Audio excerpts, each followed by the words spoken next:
السلام عليكم ورحمة الله وبركاته، ازيكم؟ اتمنى تبقوا بخير ان شاء الله. النهارده بإذن الله هنبدأ نشرح مع بعض يونت 1. احنا عندنا في يونت 1 في كام درس؟ في 3 دروس، الدرس الأولاني، الدرس الثاني، الدرس الثالث. أنا بس قبل ما أقول لك احنا هنعمل إيه النهارده، أنا عايزك تاخد بالك من التايتل بتاع كل درس. يعني مثلا التايتل الأولاني بيقول لك solving two equations، ماشي؟ التايتل الثاني بيقول لك solving an equation، هو يسمى one equation يعني. التايتل الثالث solve two equations.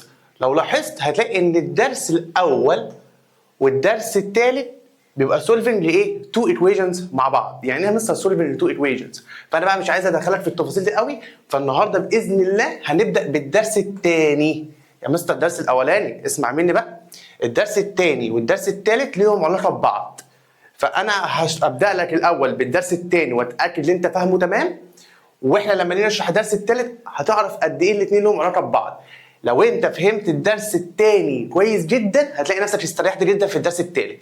طب الدرس الاول، الدرس الاول مختلف عنهم، ليه طريقه حل مختلفه عن الثاني والثالث. فانا النهارده هبدا اشرح معاك الدرس الثاني عندك في الالجبر، وخاصه ان هو مش معتمد خالص على الاولاني. اتفقنا؟ ماشي يا مستر. طب هو الدرس الثاني اللي احنا هنبدا بيه النهارده بيتكلم عن ايه؟ بيتكلم على solving an equation of second degree. يعني ايه مستر كلمه second degree دي؟ انا هقول لك يعني ايه second degree. second degree يا شباب يعني يكون عندي equation فيها x باور 2.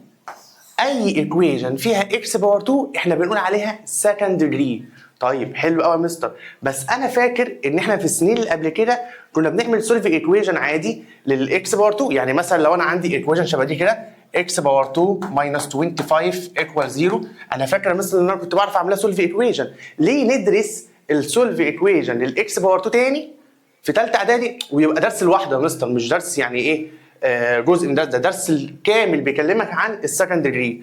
فاللي انت لازم تفهمه ان الايكويشن اللي من السكند ديجري ليها انواع كتير. انت كنت بتدرس منهم حاجه كده سيمبل، حاجه بسيطه.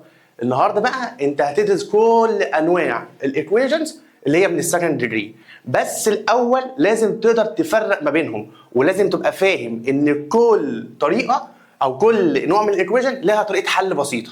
طيب اول حاجه احنا عايزين يعني في الاول نفهم ايه الانواع اللي عندنا، وكمان نفهم ان اي ايكويشن عندي من السكند ديجري ينفع احلها عن طريق الجراف واحلها عن طريق الالجبر. بس احنا النهارده هنتكلم اكتر عن الالجبر. طب يا مستر طب والجراف؟ لا، ما هناخد الجراف برضه ولازم تيجي سؤال اصلا في الامتحان على حوار الجراف ده. بس اللي لازم تفهمه ان الجراف ده انت خدته قبل كده، خدته في الترم الاولاني، وانا هفكرك ايه اللي بيحصل لما كنا بنرسمها. بتطلع معاك حرف اليو باصص فوق او باصص تحت. ايه ده يا مستر؟ ده اللي كنا بنعملها مود 5 مود تيبل، دي اللي كنا بنعملها مود تيبل، نعمل التيبل ونطلع التيبل من الكالكوليتور. ايوه هي دي، هناخدها تاني الترم ده وهنحل بيها الايكويشن. فانت اصلا عارف حوار الجراف، فانت ما تقلقش منه، هيبقى اصلا الموضوع سهل معانا. احنا بس عايزين نركز على موضوع ايه النهارده؟ موضوع الالجبر. ازاي نحلها عن طريق الالجبر. بس زي ما انا قلت لك ان الايكويشن ليها تايبس كتير، فاحنا عايزين النهارده نفرق ما بينهم الاول ونعرف ازاي نحل كل واحده فيها بابسط الطرق. طيب ماشي يا مستر، فكرنا. يلا بصوا يا شباب، احنا الاول عندنا نركن ده كده على جنب اهو. بص الاول عندنا ايكويشن شبه كده، x باور 2 minus 25 equal 0. ماشي يا مستر، دي ايكويشن عاديه انا عارفها والله ما فيهاش مشكله. كنا بنمسك ال 25 دي ننقلها الناحيه الثانيه تبقى x باور 2، طبعا ال 25 نيجاتيف تروح الناحيه الثانيه بوزيتيف، يبقى 25. عايز اخلص من الباور 2 تقول لي الاكس ايكوال سكوير روت لل 25، يبقى الاكس ايكوال كام؟ 5. هل اللي انا عملته ده صح ولا غلط ولا ناقص حاجه؟ ها حد يقول لي. ها ناقص ايه؟ ايوه برافو عليك، ناقص بوزيتيف والنيجاتيف، ناقص البوزيتيف والنيجاتيف. ايوه يا مستر، عشان طالما نقلت الناحيه الثانيه الباور 2 سكوير روت لازم احط معاه بوزيتيف والنيجاتيف. وكنا بنقول ايه بقى؟ ان السوليوشن سيت الحته دي مهمه، تقول له 5 ونيجاتيف 5. دي الطيب الاولاني من الايكويشن. في نوع تاني خلي بالك بقى، عشان الكل طيب بحل عليه النهارده انت هتحل بايدك وهتبعت لي، انا لازم اتاكد ان انت فاهم الدرس كويس. طيب ماشي يا مستر، الطيب التاني ايه بقى؟ الطيب التاني كان بيجيبها لك كده، x باور 2 مثلا minus 3x equal 0. مستر هو الطيب ده انا اخدته قبل كده؟ اه والله انت درسته قبل كده. طيب كنا بنحله ازاي؟ محدش يقول لي اوديها الناحيه الثانيه عشان انت كده مش هتستفاد حاجه. طب ليه يا مستر مش هتستفاد حاجه؟ لان دي اكس باور 2 دي اكس، مش هتنفع تعمل سمبليفاي. طب ايه المطلوب؟ ساعتها النوع ده كنت انت بتحله ازاي في بريب 2؟ كنت بتاخد الاكس كومن فاكتور. مستر كنت باخد الاكس كومن فاكتور فعلا، كنت بفتح براكت كده ايكوال 0. طب هكتب ايه جوه البراكت؟ عشان تعرف تكتب ايه جوه البراكت كنت بتاخد اللي هو الاكسبريشن الاساسي معاك، نقول هنا ديفايدد اكس وديفايدد اكس. طب اشمعنى الاكس؟ عشان دي اللي كتبناها بره يا عمر. فتبقى اكس باور 2 ديفايدد اكس باكس، الماينس ينزل، الاكس هتروح مع الاكس فتبقى لك هنا 3. فبقى اللي حصل دلوقتي ان انت عملت فاكتورايزيشن عن طريق مين؟ عن طريق الكومن فاكتور. طب والله يا مستر كلام جميل جدا. طب وبعدين يا مستر ازاي نوصل للاكس؟ لما يكون عندك حاجتين مثلا ستار مثلا وتراينجل، عملت لهم ملتبلاي طلع 0. ده معناه ايه؟ معناه يا اما الستار كانت بزيرو يا اما تراينجل كان بزيرو. يا اما العدد الاولاني عندك كان بزيرو يا اما العدد الثاني هو اللي بزيرو. فكان هنا بنقولها ازاي؟ على حسب الحاجتين اللي عندنا، الحاجه الاولى هي الاكس والحاجه الثانيه هي البراكت. يبقى يا اما الاكس كانت بزيرو يا اما كان البراكت هو اللي بزيرو. وهنا ناقص خطوه ان انا هجيب منها الاكس، يبقى الاكس هنا ب 3. طيب يبقى كده جبت الاكس بكام فاليو؟ ب 2 فاليوز. ساعتها بنقول ان السوليوشن سيت 0 و3. طيب حد ملاحظ حاجه في التو ايكويشنز اللي انا كاتبهم؟ يا مستر انا ملاحظ حاجه. ايه هي؟ ان التو ايكويشنز هما الاثنين فيهم تو تيرمز بس، مش اكتر من كده. يعني الاولى كان فيها تو تيرمز والثانيه كان فيها برضه تو تيرمز بس. انا يهمني جدا ان انت تفرق بين التو ايكويشنز اللي انت درستهم قبل كده عشان تعرف ايه الحاجه الجديده اللي هتضاف عندك. طب والله يا مستر كلام جميل. كان في نوع ثالث بقى برضه انت درسته قبل كده اهو، اللي هو ده. بص بقى ركز معايا. ده x باور 2 ماينس 5x بلس 6 ايكوال 0. مستر الكلام ده درسته قبل كده؟ والله درسته قبل كده وكنت بتعرف تعمله سولف ايكويشن. طب يا مستر فكرني ازاي؟ اوعى تقول لي ال 6 تروح الناحيه الثانيه. يا مستر ليه؟ يا ابني ما احنا قلنا هنا في x باور 2 وهنا في x، استحاله نعملهم سمبليفاي مع بعض. يعني حتى انت لو عملت كده ووديت ال 6 الناحيه الثانيه هتبقى x باور 2 ماينس 5x ايكوال نيجاتيف 6. هتعمل ايه تاني؟ مش هتعرف تعمل اي سمبليفاي في الاكسبريشن اللي عندك. ليه؟ عشان دي اكس باور 2 دي اكس. طب وايه الحل يا مستر؟ هنا بقى الحل كنا بنحلها عن طريق الفاكتورايزيشن. مستر انا افتكرت انت قصدك يعني نحلها زي ما حلها من قيمه شويه بالكومن فاكتور. ما تبقاش بقى ايه دماغك ضيقه. الكومن فاكتور ده عشان هنا كان فيه اكس، هنا كان فيه اكس، هنا كان فيه اكس وهنا كان فيه اكس. لكن هنا الكومن فاكتور مش هينفع. اولا انت عندك سي تيرمز، هنا مفيش اكس عند ال6، مفيش اكس هنا، فمش هينفع تاخد الكومن فاكتور. صح. طب ما كنا بنعملها ازاي؟ كنا بنعمل لها تو براكت، بنعمل لها فاكتورايزيشن اللي هو ترينوميا، ونكتب هنا اكس ونكتب هنا اكس. فاكرين القصه ديت؟ وكنا يا مستر بنعمل ايه تاني بقى؟ كنا بنشوف رقمين الملتبلاي بتاعهم 6 وفي نفس الوقت السم بتاعهم 5. هتقول يا مستر 2 و 3، ما انا عارف ان انت عارف، بس فاكر كنا بنعملها ازاي بالكالكليتر لو كنا عايزين نحلها بالفاكتورايزيشن؟ افكرك. بص الكالكليتر قدامك اهي. تعالى افكرك كنا بنعملها ازاي بالكالكليتر. استنى بس يطلع من ايه؟ من السيستم ده. هتدوس معايا على زرار اللي هو المود وبعدين كلمه ايكويشن وبعدين بتجيب رقم 3. كنا بنعملها كده وبيسالك على الايه والبي والسي. الايه هنا ب1 والبي هنا بنيجاتيف 5 والسي هنا كان بكام؟ ب6. ودوس ايكوال تطلع واحده ب3. لا استنى، طلعت بكام معانا؟ دوس ايكوال عشان في الثانيه، والثانيه طلعت ب2 بس طلعت معانا بوزيتيف 3 وبوزيتيف 2، فكنا احنا بنعملها بالنيجاتيف. دي طريقه الفاكتورايزيشن. يا مستر او احنا هنحل مسائل من النوع ده كتير النهارده؟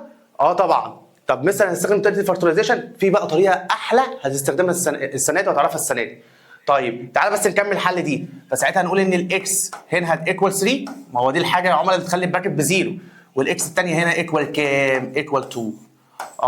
فساعتها بنقول ان السوليوشن سيت 3 وايه؟ و2.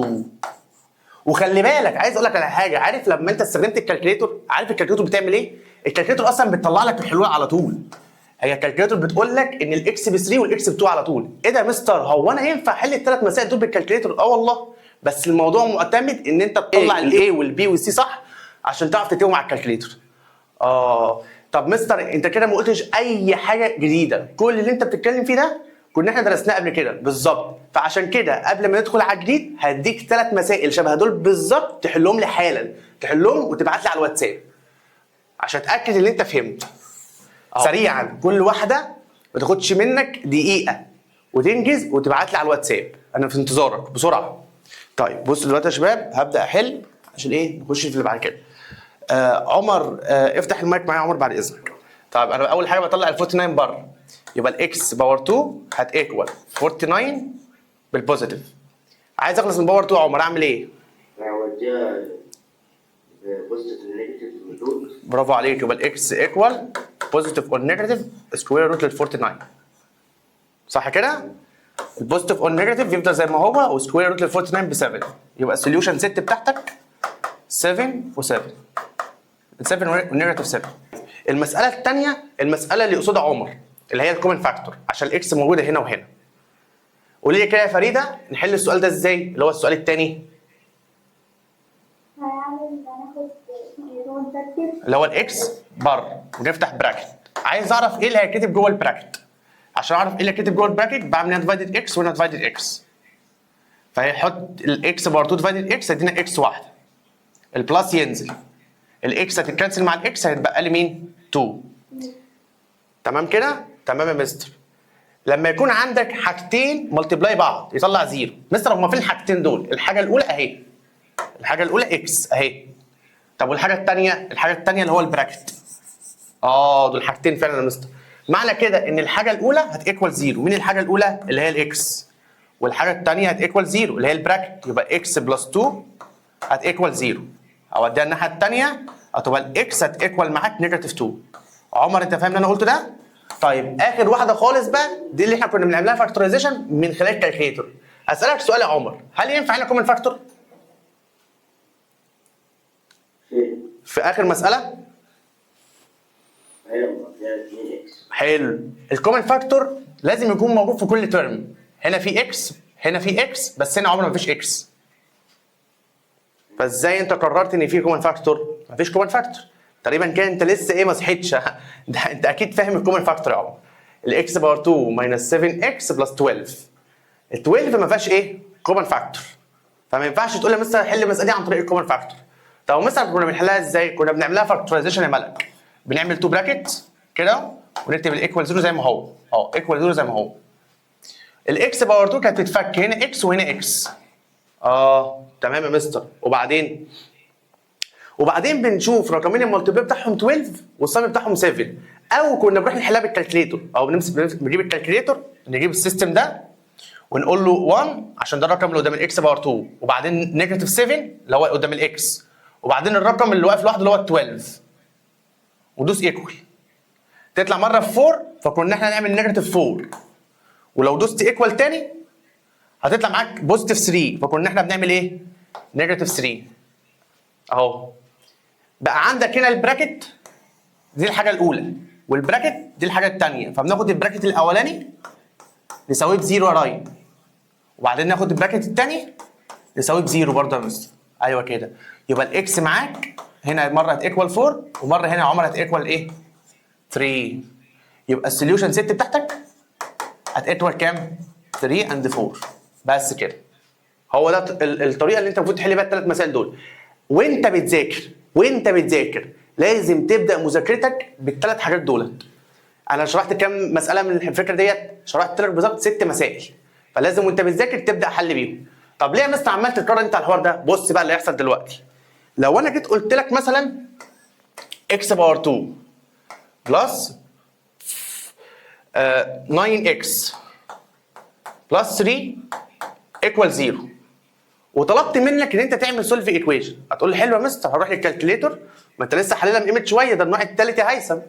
ده النوع الثالث. كنت بتعمل ايه يا مستر؟ تعمل 2 براكتس هنا ايكوال 0 تحط هنا اكس وتحط هنا اكس صح كده؟ وعشان اعرف الرقمين اللي جوه البراكت كنت اروح للكالكليتور اجيب السيستم ده واقول له ايه؟ 1 و9 و3. فلقينا بص المنظر اللي طلع. بص الاكس منظرها عامل ازاي؟ بالله عليك ده رقم ينفع تكتبه جوه البراكت؟ بص الاكس الثانيه عامله ازاي؟ منظر مقرف. طب ايه يا مستر ايه الحل بقى؟ هنا بقى يجي يا ليلي الدرس بتاع بريب 3 شفتوا ايه اللي حصل؟ احنا فشلنا نحل الايكويشن دي بالطريقه العاديه. فساعتها بقى انت هتبدا تدرس رول جديد، الرول دوت هو اللي هيحل لك المسائل ديت اللي هي ما ينفعش تحلها بالطريقه العاديه. طب مستر هو الرول الجديد اللي انا هدرسه ده اللي انت بتتكلم عليه، اللي انا هبدا ادرسه دلوقتي، بينفع يحل المسائل اللي انت لسه شارحها من شويه؟ بالرول ده عبقري، بيحل لك اي مساله فيها اكس باور 2.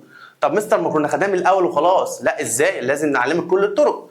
فامتى بقى تستخدم الرول ده؟ لما تلاقي مسائل مش عارف تعملها فاكتورايزيشن، فالافضل ان انت تستخدم الرول ده. بقول لك يا مستر انت لو علمتني الرول ده اللي هو بيحل اي مساله فيها اكس باور 2، بصراحه كده يا مستر انا هستخدمه في حل اي مساله، بصراحه من حقك.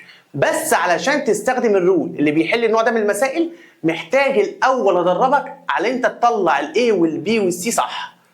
لا مستر فهمني انت بتقول ايه؟ بصوا بقى يا شباب، الحته اللي انا هقولها دي حته مهمه جدا عشان تفهم بيها الباقي الدرس كله. انت دلوقتي المفروض عارف ان الاكس باور 2 بيكون قدامها رقم، الرقم ده احنا بنسميه ايه؟ والاكس بيكون قدامها رقم، الرقم ده احنا هنسميه بي. والنمبر اللي واقف لوحده ده احنا بنقول عليه سي. تمام؟ فانا دلوقتي هكتب كذا ايكويشن ونطلع منها الاي والبي سي صح. ليه يا مستر؟ لان انت لو اتعلمت ازاي تطلع الاي والبي سي صح، هتعرف تستخدم الرول بمنتهى البساطه يا راي. انا هحل واحده وانتوا اصلا متعلمين حوار الاي والبي والسي ده من الترم الاولاني، انا معلمها لكم، بس برضو هشرحها تاني وهسالكم وانا بشرح، فكل واحد يفتح المايك عشان هنديها له باسمه دلوقتي. طيب ماشي يا مستر، انت عندك مثلا اكس باور 2 بلس 7x بلس 10 ايكوال 0. انا دلوقتي محتاج اعرف الاي والبي والسي هنا بكام. اهو عايز اعرف الاي بكام، وعايز اعرف البي بكام، والسي بكام. لو سالنا مثلا ملك، قول لي يا ملك كده الاي هنا بكام؟ 1. والبي؟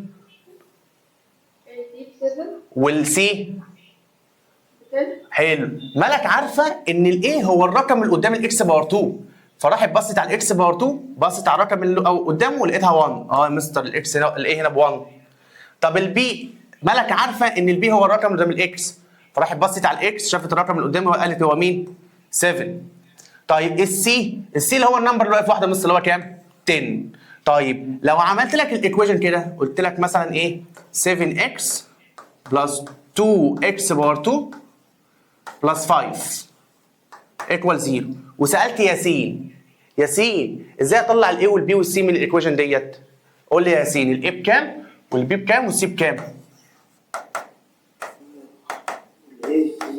الاي ب 2، برافو عليك. والبي؟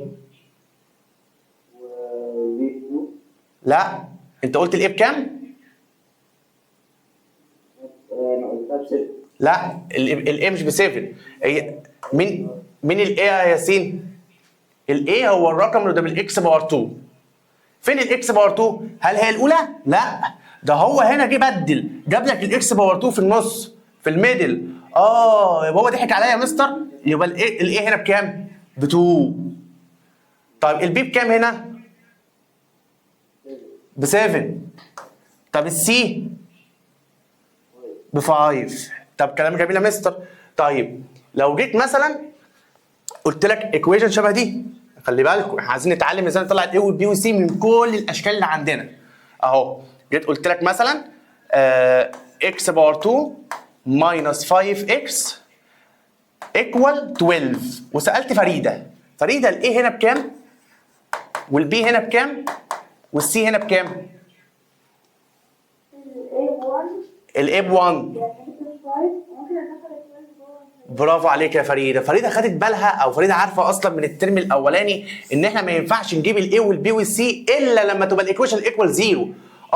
هي دي 0 يا مستر؟ لا دي 12. فانت المفروض تبدا تدخل ال 12 دي جوه الاول، يبقى اكس باور 2 ماينس 5x ماينس 12 ايكوال 0. دي اول حاجه المفروض نعملها عشان نعرف نطلع الاي والبي والسي. يبقى يا راين الاي والبي والسي ينفع نجيبهم لو الايكويشن مش ايكوال 0؟ المفروض تقول لي لا يا مستر، اخلي الايكويشن ايكوال 0، لو في حاجه بره ادخلها جوه. يبقى يا راين الاي هنا ب 1، والبي هنا بنيجاتيف 5، والسي هنا بنيجاتيف 12. ايوه يا مستر. فلو سالتك يا راين بقى على الايكويشن دي اهي، بص كده يا راين، قلت لك ايه؟ 10 بلس اكس باور 2 ايكوال 5 اكس. قول لي يا راين الاي والبي والسي بكام؟ أول حاجة ال A 1 تمام B 5 تمام. لا يا راين انت نسيت حاجه مهمه لسه قايلك عليها حالا. برافو عليك، لازم دي الاول تدخل جوه يا راين. يبقى مستر 10 بلس اكس باور 2 ماينس 5 اكس ايكوال 0، وساعتها بقى مستر رد عليك تقول لي ان الايه هنا بكام يا راين؟ ايوه عشان الاكس باور 2 فعلا قدامها 1 يا راين، برافو عليك، الاكس باور 2 هنا قدامها 1. طيب والبي نيجاتيف 5 والسي ب 10. جنى رد عليا يا جنى، لو انا قلت لك يا جنى اكس باور 2 بلس 12 اكس ايكوال 0، تعرفي يا جنى تطلعي لي الاي والبي والسي؟ جنى انت معايا؟ مش عارف جنى سامعاني ولا لا، بس الاي هنا ب 1 والبي هنا بكام؟ ب 12. طب مستر السي هو في نمبر واقف لوحده؟ لا مفيش. تقول لي يا مستر السي بزيرو، خلي بالكم من الحته ديت، السي هنا بزيرو عشان مفيش سي اصلا. طيب ماشي يا مستر.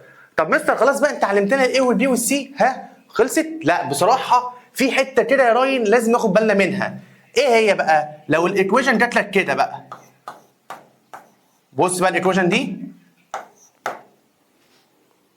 مستر دي ما فيهاش اكس باور 2، لا بس فيها سمبليفاي. ايوه انت عايز يا مستر الاول اعمل المالتبلاي وبعدين اشوف. ايوه بالظبط. يبقى الايكويشن دي عشان تعرف تطلع منها الاي والبي والسي لازم الاول تعملها سمبليفاي. خلي بالك الايكويشن اللي انا بوضحها لك دلوقتي دي متكرره في كل الامتحانات اصلا، فخلي بالك منها بالله عليك. الاول لازم اعمل ايه؟ اعمل تايمز الاكس تدخل جوه بالمالتبلاي. اكس تايمز اكس يا ياسين باكس باور 2 اكس تايمز 5 ولا دي نيجاتيف 5 يا هيثم؟ لا يا مستر دي نيجاتيف 5 اكس تايمز نيجاتيف 5 يبقى نيجاتيف 5 اكس. الكلام ده ايكوال 7. قول لي يا هيثم ينفع اطلع الاي والبي والسي صح ولا لازم ادخل ال7 جوه الاول؟ برافو عليك، يبقى اكس باور 2 ماينس 5 اكس ماينس 7 ايكوال ايه؟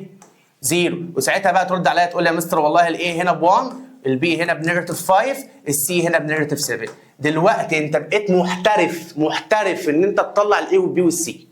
فانا دلوقتي هكتب لك حوالي 5 ايكويشنز تطلع لي منهم الاي والبي والسي وسريعا تبعتهم لي.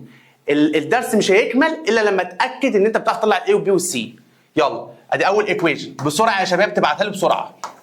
كفايه 3 قدامكم بالظبط الدقيقتين وتبعتوا لي، وبعد الدقيقتين هشوف حلولكم وابدا احلهم بسرعه. الناس يا جماعه اللي بيبعتوا يا ريت يبعتوا اسرع من كده، ماشي؟ طيب احنا خلاص اتفقنا ان الاي هنا بكام؟ ب 1 البي هنا ب 3 السي هنا بنيجاتيف 12. الاي هنا ب 1 البي هنا ب 5 السي هنا ما ينفعش نجيبها الا لما ندخلها جوه الاول تبقى نيجاتيف 3.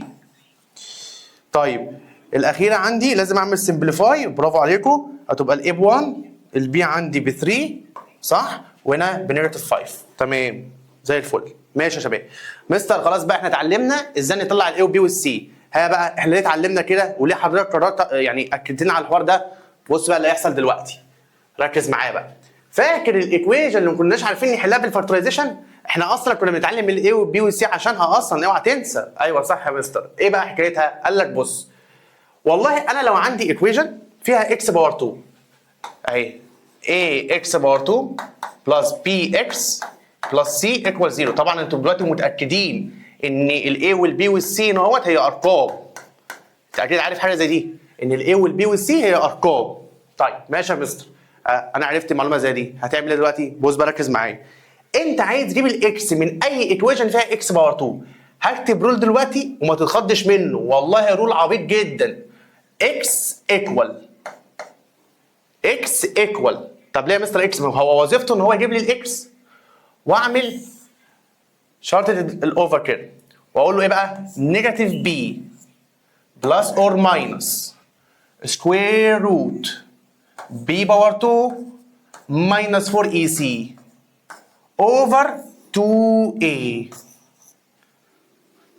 اوفر 2 a. انت مش عايز تظبط ليه؟ بس كده. يا مستر ده الرول؟ بالله عليك يا مستر ده منظر رول اتعلمه؟ والله يا ابني رول عبيط جدا. شايف الحاجات اللي مكتوبه جوه اللي هي الاي والبي والسي ده؟ دي كلها ارقام. يعني انت اصلا لو ركزت معايا هتلاقي ده حرف البي حرف الاي، حرف السي، بس مفيش اي حرف تاني. كل الحروف عندك الاي والبي والسي. ما ده معناه يا مستر بقى؟ معناها ان انت هتبدا تشيل كل حرف منهم وتحط الرقم بتاعه من الايكويشن. الرول ده يا شباب اسمه زي ايه؟ ذا جنرال رول، او الكتاب بيقول عليه جنرال فورمولا. هو بيتسمى جنرال رول. وظيفته ايه في حياتنا؟ الجنرال رول يا شباب وظيفته ان هو يجيب find x to find x منين بقى؟ من السكند ديجري، من اي ايكويشن من السكند ديجري.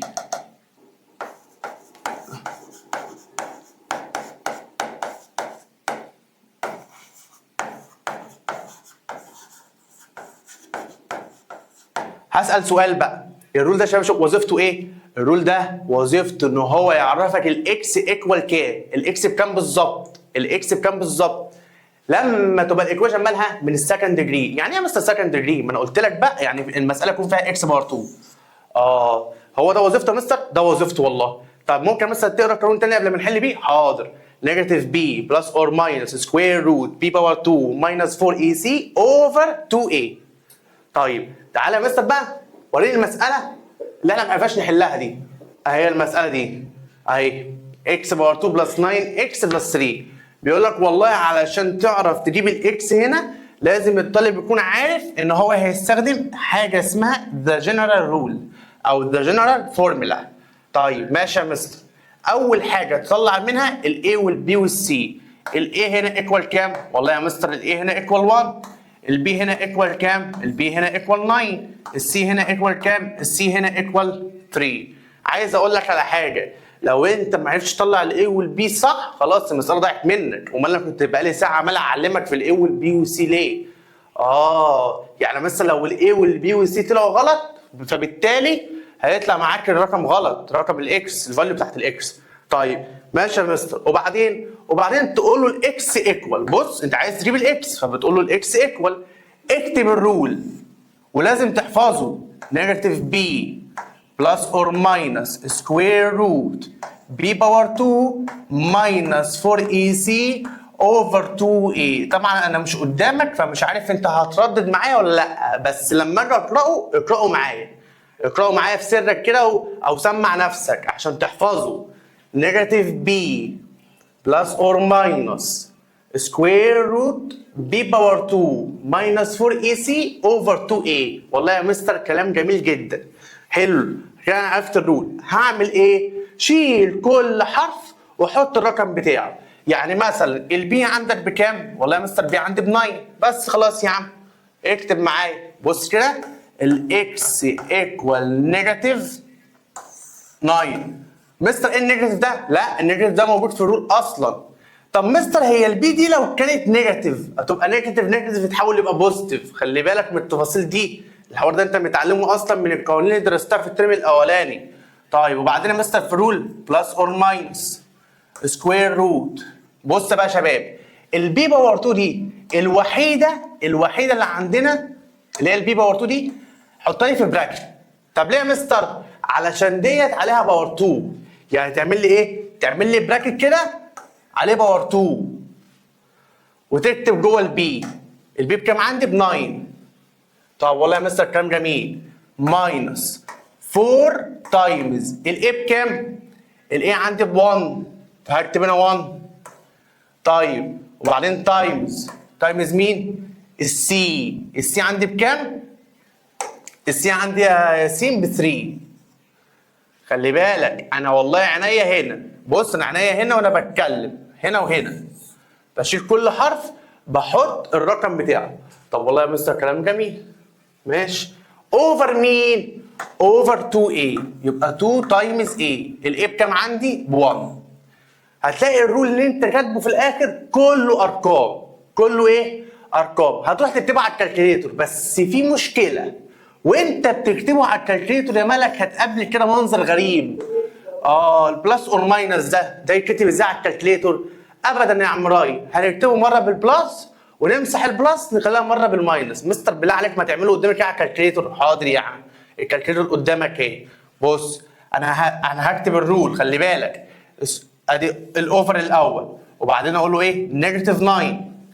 طب بلس ولا ماينس؟ اكتب الاول اي حاجه، هكتب الاول بلس اهو، وبعدين هعمل سكوير روت. امسك الكالكوليتور بتاعتك وانت شغال، اوبن براكت، وبعدين اكتب جوه البراكت كام؟ 9 كلوز براكت باور 2 ماينس 4 تايمز 1 تايمز 3 اهو، وانزل تحت هتكتب ايه؟ 2 تايمز كام؟ 1 ودوس ايكوال وبعدين دوس اس دي. شفت الرقم اللي طلع؟ يبقى الاكس هنا بكام يا مستر؟ مستر ده طلع رقم معفن، والله دي الاجابه اهو. الاكس هنا بكام؟ نيجاتيف 0.34 اهو، نيجاتيف 0.34. اللي بعد الفور؟ اللي بعد الفور 6 يعني، وده رقم سترونج يعني ممكن تخلي الفور 5 وخلاص اهي، يبقى ابروكسيميت يعني اهو. دي الاكس الاولى. طيب مستر ده رقم ديسيمال، والله يا ابني الحل صح ما تقلقش منه. طيب فاكر لما احنا عملنا البلس؟ ما احنا المفروض بقى نشيل البلس دلوقتي ونخليها ايه؟ ماينس. اروح للكالكليتور نمشي بالسهومه كده على الرول اهو. بص انا ماشي بالسهومه على الرول لحد ما اوصل للبلس، همسح البلس واحط مكانه ماينس يا ملك وادوس ايكوال وادوس اس دي، يطلع معايا نيجاتيف 0.6. بس بعد ال 6 في 5 وال 5 دي سترونج فتخلي ال 6 7. يبقى الاكس الثانيه بكام يا مستر؟ نيجاتيف 8.7.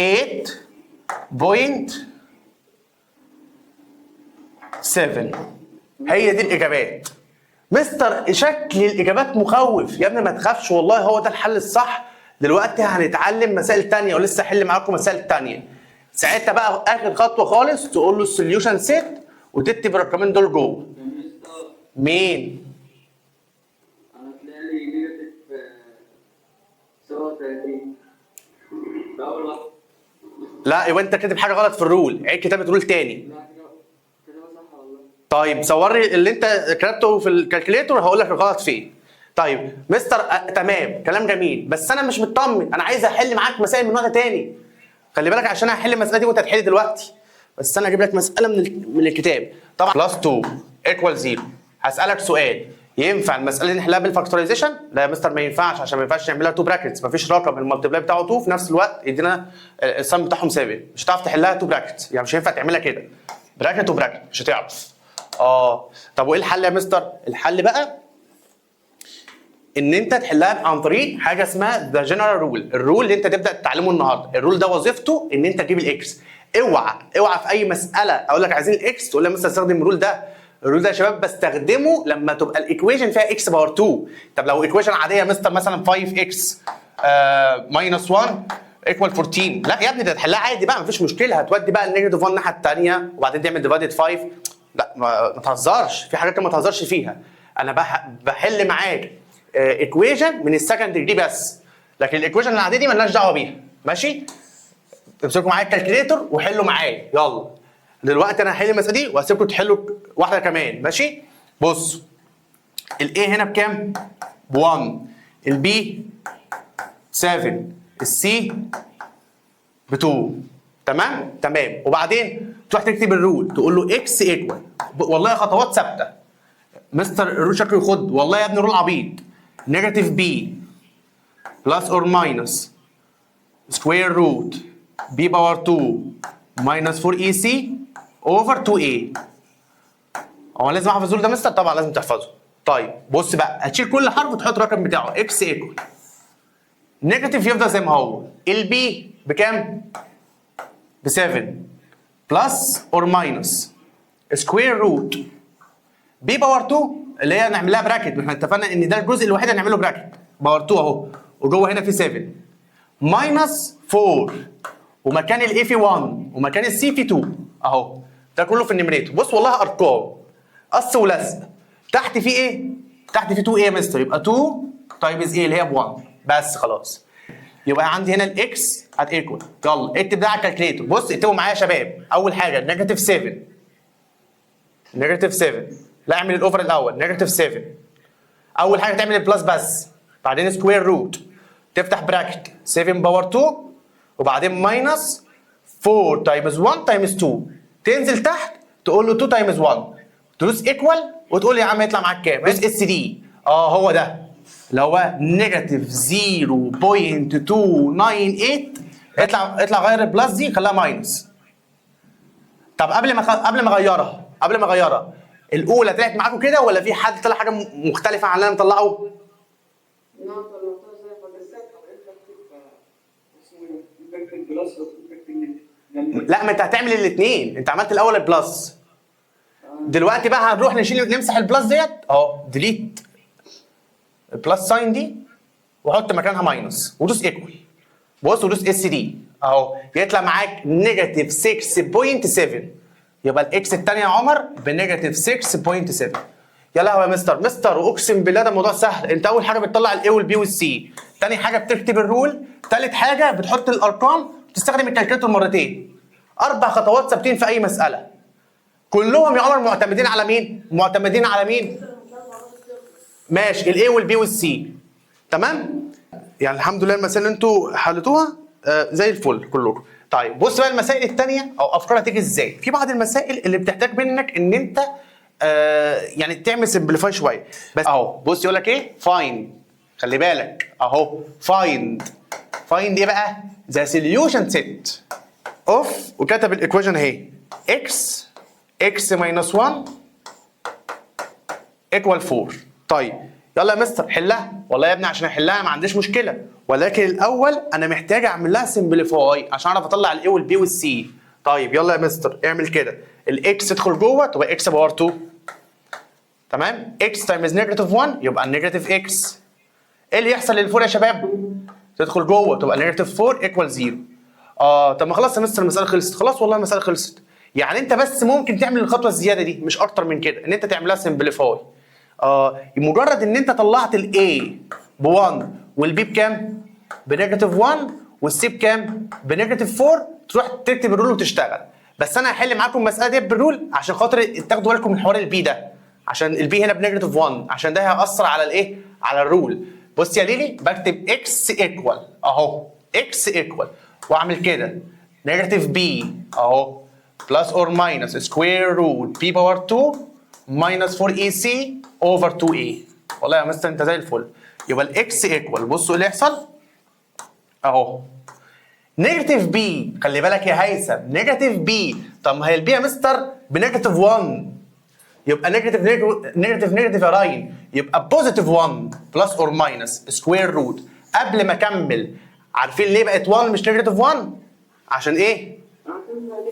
برافو عليكم. طب البي باور 2 يا مستر يبقى عاملاها براكت عشان انت قلت لي دي الوحيده اللي عاملاها براكت، وهكتب جوه النيجاتيف 1 ماينس 4 تايمز A اللي هي بكام؟ ب 1 تايمز C اللي هي بكام؟ بنيجاتيف 4 اوفر 2A اوفر 2 تايمز مين؟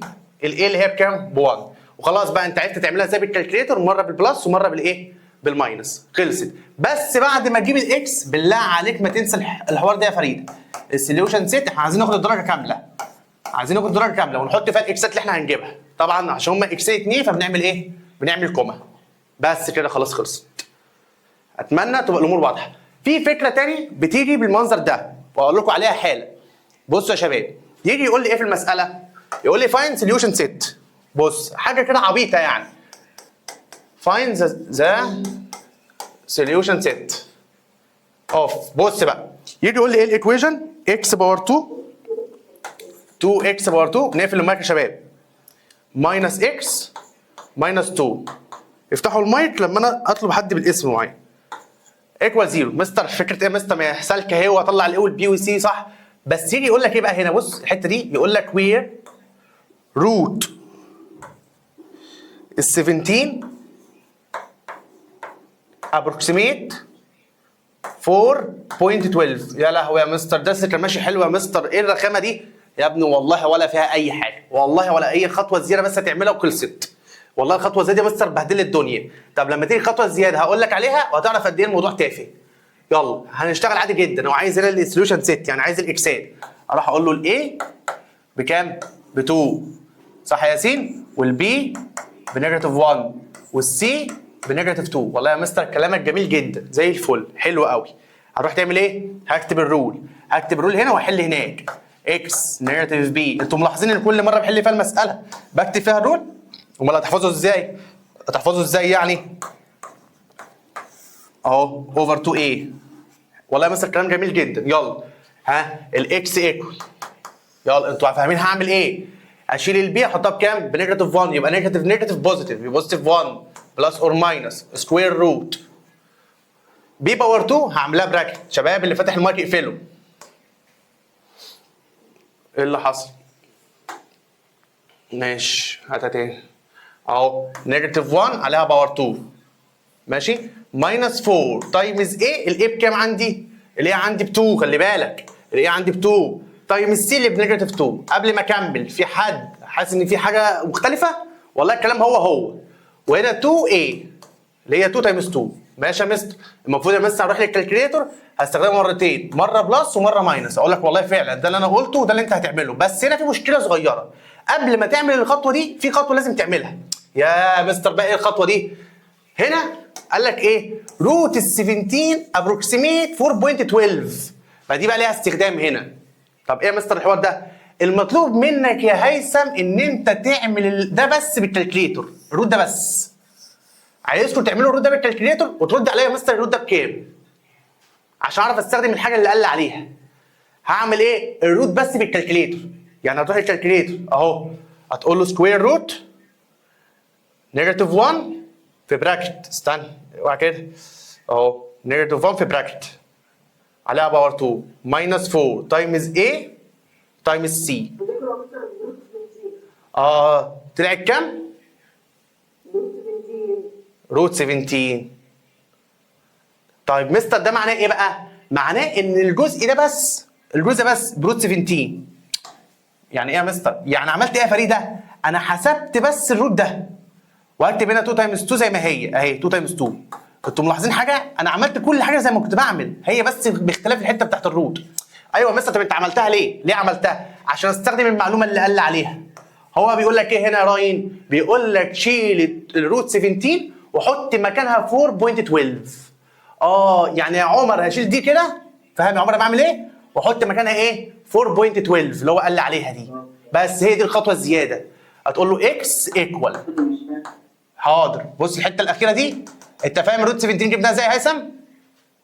لا. بالكالكليتور يا هيثم. انا قلت لك امسك الكالكليتور واعملها. هتعمل لي الجزء اللي انا معلم عليه فوق ده، اللي انا معلم عليه سكوير روت وتكتب الارقام اللي جواه. لما اتعمل راين طلعها بروت 17، شلت الكلام ده اللي معلم عليه ده وحطيته بكام؟ بروت 17 اهو. موضوع بسيط جدا. طب ليه مثلا عملت كده؟ عشان هو اجبرني ان انا اعمل الخطوه دي عشان المعلومه اللي قال لي عليها. فاعمل ايه بقى دلوقتي يا ملك؟ اشيل بقى روت 17 دي اهي واحط مكانها الرقم اللي قال لي عليه اللي هو ال 4.12. يبقى الاكس ايكوال 1 بلس اور ماينس 4.12 اوفر 2 تايمز 2. بس خلاص، روح بقى للكالكليتور هتعملها مره بلس ومره ماينس، خلصت. يبقى الاكس ايكوال عشان هيطلع معانا 2 اكسات. هتروح للكالكليتور هتكتب بقى الاخر خطوه دي مرتين على الكالكليتور يا عمر، مره بالبلس ومره بالماينس اهي. يبقى 1 بوزيتيف 4.12 وتنزل تحت تقول له 2 تايمز 2 ودوس ايكوال. طلع معاك 32 اوفر 25 اللي هو اس دي، يعني هيطلع معاك 1.28. هتطلع تاني تمسح البلس تخليها ماينس. فاهم يا ليلى عملت ايه؟ وادوس ايكوال، ادوس اس دي تطلع معايا نيجاتيف 0.78. بس كده خلاص. في هنا نيجاتيف مثلا. ما تنساش بالله عليك تعمل لي الحوار بتاع السوليوشن سيت. انت كبير بما فيه الكفايه ان انت ما تنساش خطوه مهمه زي دي اهي. تقول له سوليوشن سيت 1.28 كوما نيجاتيف 0.78. بالله عليك الخطوه الزياده اللي انا عملتها فيها حاجه صعبه؟ انت بس عملت الحته دي بالكالكليتور وحطيتها، حطيت الرقم اللي قال لك عليه. يعني انت هتلاقي نفسك يعني زودت خطوه واحده، مش قصه يعني. طيب خلاص يا شباب، الدرس خلص مننا. بس بقى كل الافكار هي سمبليفاي. مجرد ان انت تعمل سمبليفاي تطلع الاي والبي والسي صح، خلاص المساله خلصت. فانا هعمل كام مساله كده هي معتمده على السمبليفاي مش اكتر. حتى انا مش هكمل حلها، انا بس هعلمك السمبليفاي بتاعها. تمام؟ زي مثلا مساله شبه كده اهي. المطلوب منك ان انت توصل للاكس ايكوال كام؟ طيب كلام جميل. هجيبها ازاي؟ انت علشان تعرف تجيب الاكس محتاج تطلع الاي والبي والسي. طب هتعرف تطلع الاي والبي والسي في المناظر اللي عندك دي؟ لا، لازم تعملها سمبليفاي. ففكره المسائل اللي انا عارضها قدامك على البورد هي سمبليفاي بس. ازاي نعرف نعملها سمبليفاي؟ طيب ماشي يا مستر، يلا نبدا نعمل سمبليفاي. ها، اول حاجه ال 3 دي بتعملها ملتبلاي جوه، يبقى 2 اكس باور 2 ايكوال 6 عشان 3 تايمز 2 ب 6 ماينس 3 اكس. والله يا مستر كلام جميل جدا. ها خلصت؟ لا، لازم الايكويشن تيكوال 0 يا راين، فاضطر ادخل دول جوه. يبقى 2 اكس باور 2 ماينس 6 بلس 3 اكس ايكوال كام؟ ايكوال 0. ال 6 بالبوزيتيف دخلناها بالنيجاتيف، الاكس بالنيجاتيف دخلناها بالبوزيتيف. خلي بالك بالقصه دي. تروح تطلع لي الاي ب 2، البي هنا ب 3، والسي هنا بنيجاتيف 6. خلصت المساله. اروح بقى اعمل بقى الاكس ايكوال واشتغل بالرول. يبقى هل الباقي دوت في مشكله بالنسبه لك؟ لا، ما فيهوش مشكله. المشكله فين؟ في السمبليفاي ده، ان انت تعرف تعمل سمبليفاي. والسمبليفاي اصلا مش معتمد على بريب 3، ده معتمد على بريب 1 وبريب 2. اتفقنا؟ حد فيكم ما فهمش السمبليفاي اللي انا عملته في المساله ديت؟ اهو بص بعينك. تمام، بص بعينك كده وهتلاقي الدنيا واضحه. دخلت ال 3 جوه، وبعدين عشان اخليها ايكوال 0 نقلتهم الاذر سايد. طيب تعالى هنا يا مستر. بصراحه الثانيه ديت السمبليفاي بتاعها جديد عليك شويه، انت ممكن ما تفتكروش قوي. طيب ايه المشكله؟ اول مره هنا تقابلني الاكس في الديمينيتور. اول مره تقابلني الاكس في الديمينيتور. طب يا مستر دي تتحل ازاي؟ قال لك بمسك يا عمر الايكويشن كلها اعمل لها مالتيبلاي الحاجه اللي موجوده في الديمينيتور. ايه الحاجه اللي موجوده في الديمينيتور مستر؟ الاكس. يبقى هعمل هنا مالتيبلاي الاكس. لا، واحده واحده يا مستر. ايه اللي انت هتعمله؟ السمبليفاي اللي انا بشرحه لك دلوقتي يعتبر اول مره تتعامل معاه، فركز عشان هو الموضوع والله تافه فيه. اول حاجه لقيت ايه؟ لقيت ان انا عندي اكس في الديمينيتور. انا عشان اطلع الاي والبي والسي ما ينفعش يا ملك يكون في اكس في الديمينيتور. طب اخلص منها ازاي يا مستر؟ بمنتهى البساطه هتعمل الايكويشن كلها مالتيبلاي ايه؟ اكس. هسال سؤال، انا هعمل المالتيبلاي كم مره؟ 3 مرات. 3 مرات، مره مع الاكس ومره مع ال4 اوفر اكس ومره مع ال6. ماشي؟ يبقى اول واحده اكس باور 2. بص اللي هيحصل. بص بقى الحاجه اللي انا مستنيها تحصل لما اعمل الاكس مالتيبلاي الترم ده. ايه اللي هيحصل؟ هتلاقي الاكس اللي تحت اتكنسلت مع الاكس دي. فهيتبقى لك ايه بقى؟ هيتبقى لك بلس 4 بس. ايكوال، وهعمل ال6 مالتيبلاي ال6 يبقى 6 اكس. بس خلاص المساله اتحلت، ناقص بس خطوه ان انت تدخلها جوه بس. لا تاني معلش مستر معلش تاني يا مستر. انت بتقول ده سمبليفاي جديد. تاني يا مستر معلش. حاضر تاني اهو. كل اللي انت بتعمله ان انت اول مره تشوف الاكس موجوده في الديمينيتور، فعايز تخلص من الاكس اللي موجوده في الديمينيتور. الديمينيتور يعني ديفايدد. ايه الحاجه اللي تخلصك بالديفايدد؟ المالتيبلاي. فتروح تعمل مالتيبلاي للاكس اهو، تعمل الايكويشن كلها مالتيبلاي للاكس. طيب الايكويشن فيها كام ترم؟ فيها 3 ترمز، الاكس وال4 اوفر اكس وال6. فهتعمل المالتيبلاي كام مره؟ 3 مرات. يبقى الاكس تايمز اكس باور 2 بلس الاكس تايمز 4 اوفر اكس، الاكس تتكنسل مع الاكس يبقى لك ال4. ايوه يا مستر. والاكس تايمز 6 يبقى 6 اكس. بس خلاص هتلاقي نفسك خلصت من الاكس اللي موجوده في الديمينيتور. والله يا مستر كلام جميل. اخر حاجه تعملها ان انت تدخل ال6 جوه. يبقى انت عندك اكس باور 2 بلس 4 ماينس 6 اكس ايكوال 0. طب ليه يا مستر ماينس؟ ما هي يا ابني ال 6 اكس بالبوزيتيف، ال 6 اكس هنا بالبوزيتيف، لما تخش جوه تبقى بالايه؟ بالنيجاتيف. ايوه صح. تروح تقول له الايه بكام هنا؟ الايه هنا ب1، البي هنا يا رايم بنيجاتيف 6، السي هنا بكام؟ ب4. وتكمل بقى حل المساله بالجنرال رول، الرول اللي هيوصلك الاكس ايكوال كام. بس خلاص. يبقى المساله فكرتها في ايه؟ فكرتها في السمبليفاي. المساله ما خلصتش يا شباب، لسه بقى هكتب الرول الكبير وابدا اشتغل عليه عشان اطلع الاكس بكام. طيب النوع الثالث معانا في السمبليفاي ده، انت النوع ده درسته قبل كده وانت عارفه. هتلاقي هنا في علامه الايكوال، ده مميز جدا يعني. علامه الايكوال بتوين تو فراكشن، يعني ده فراكشن اللي هو اكس اوفر 3، والفراكشن الثاني اللي هو 1 اوفر 5 ماينس اكس. فانت ده اصلا درسته قبل كده. طب هنعمله ازاي؟ هنعمل هنا كروس مالتيبليكيشن. انت فكرتني كروس مالتيبليكيشن، ده اللي كنت عمال بشتغل عليه يا مستر في يونت 2 في الترم اللي فات بالظبط. هعمل بقى كروس مالتيبليكيشن ازاي؟ طبعا انت اكيد عارف واكيد فاهم ان الاكس هنعملها مالتيبلاي ال 5 ماينس اكس اهو. يبقى الاكس وهنا 5 ماينس اكس، طبعا احط لها براكت ايكوال ال1 تايمز 3 هو ده. كانت عملت ايه؟ عملت كروس مالتيبليكيشن. في طالب بقى يا فريده سالني سؤال، قال لي ثواني يا مستر، هو انت ليه في المساله اللي فاتت ديت ما عملتش فيها كروس مالتيبليكيشن زي ما بتعمل في الاخيره دلوقتي؟ قلت له يا ابني اعمل ازاي كروس مالتيبليكيشن؟ قال لي يا مستر ما هو في فراكشن اهو اللي هو 4 اوفر اكس. يا ابني لا، الكروس مالتيبليكيشن ده بيتعمل لما يكون فراكشن ايكوال فراكشن، او فراكشن. بص اول ما تشوف الشكل فراكشن ايكوال فراكشن اهو، لكن هنا هو في بلس وفي قبلها اكس، ازاي هتعمل كروس مالتيبليكيشن؟ فانا مش عايزك تتلخبط في الكروس مالتيبليكيشن يا عمر. عرفت يا عمر تفرق امتى في الكروس مالتيبليكيشن؟ حلو. هتيجي بقى خلاص بقى تعمل سمبليفاي.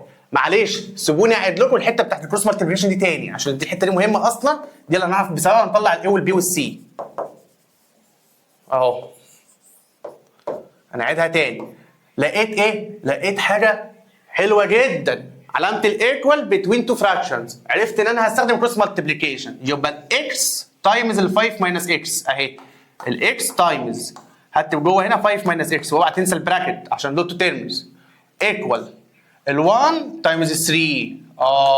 ماشي يا مستر، هو ده كروس مالتيبليكيشن. هتعمل بقى سمبليفاي عادي، الاكس تدخل جوه يبقى 5x ماينس x تايمز x باور 2 ايكوال كام؟ 3 تايمز 1 يبقى 3. هل هتعرف تطلع الاي والبي والسي صح؟ هتقول لي يا مستر ناقص بس خطوه، ناقص خطوه اللي هي هندخل ال 3 جوه. قلت له اقول لك صح، يبقى 5x ماينس x باور 2 ماينس 3 ايكوال كام؟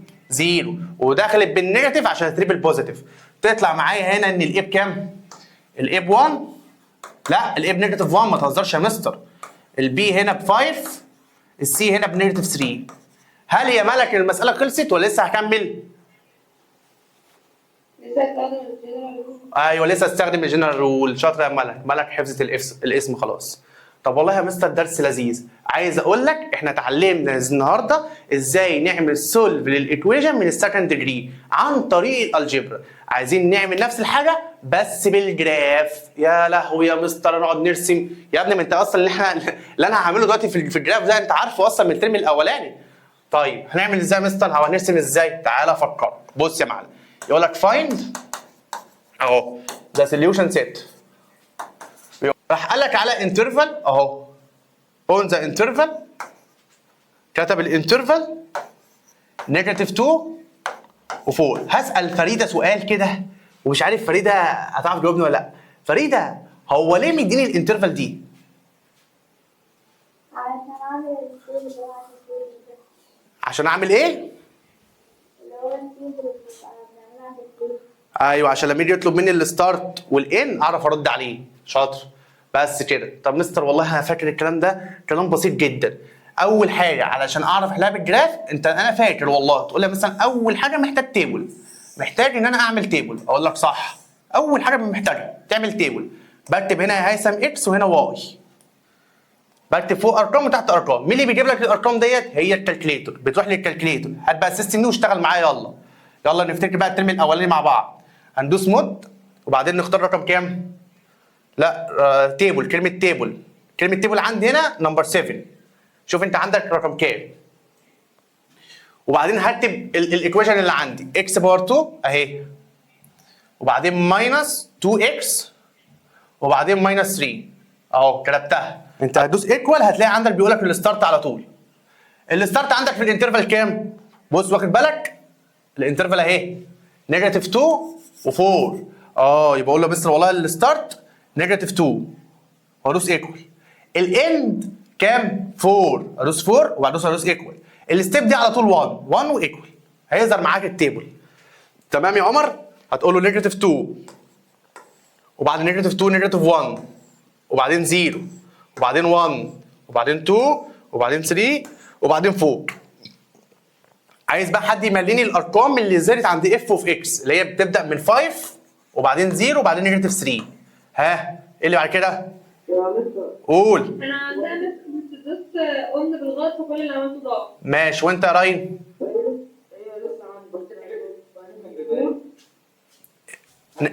نيجاتيف. لا بقول لك ايه يا هيثم، اكتب زي ما انا بكتب يعني، وانا بقول لك اكتب كذا اكتب، ما تستناش لما اخلص تقول لي اكتب ايه.